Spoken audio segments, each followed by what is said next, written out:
Un benvenuto su Heavy Metal Heaven. Oggi ci occupiamo di un progetto symphonic metal al femminile che però risulta un po' troppo impalpabile per i nostri gusti.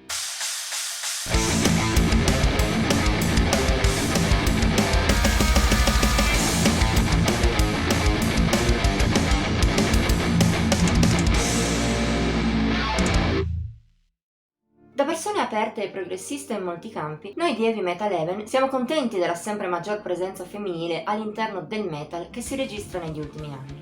E per lo stesso motivo siamo molto contenti che negli ultimi anni sempre più donne abbiano intrapreso la strada del progetto solista.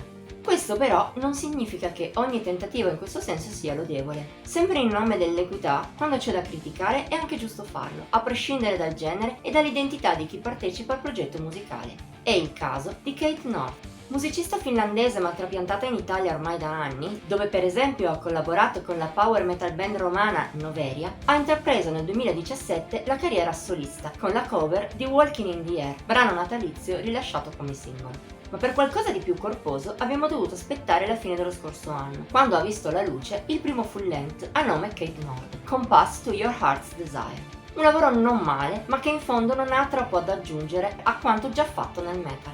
Il genere affrontato è di base il tipico symphonic metal con voce femminile, che in particolare ricorda molto i Nightwish. Lo è sia in certe impostazioni musicali, sia nella stessa voce di Kate North, operistica in una maniera che non può fare a meno di ricordare Tarja Turunen. Certo, non parliamo di una coppia a carbone, tra un suono aggiornato e qualche influenza sparsa tra folk, ma anche qualcosa di più pesante nei riff, non è proprio il più banale dei suoni, ma il debito della musicista finlandese nei confronti dei suoi conterranei è indubbio. Non è tuttavia questo il principale difetto di Compass to Your Heart's Desire, quanto il fatto di risultare alquanto impalpabile. Impalpabile nel senso che, se mentre l'ascolti è piacevole, quando termina c'è poco o nulla che ti rimanga in mente. Colpa anche del fatto, è probabile, che Kate North, più che puntare sulle melodie come accade di norma nel suo genere, cerchi di rendere il metal sinfonico più d'atmosfera. Un intento lodevole, ma che alla realizzazione pratica fa sembrare l'album fiacco, visto anche il continuo ricorso a ritmi lenti.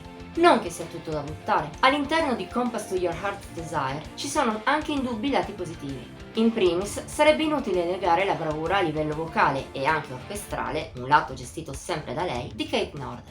Sempre al centro della propria musica, a tratti anche troppo, risulta emozionante e valida. E poi almeno un paio di pezzi che riescono almeno un minimo a brillare in scaletta ci sono, come la sentita Dream of Daylight e soprattutto The North Wind and the Troll, che si distingue dalle altre per la maggior dinamicità e per i suoi influssi power.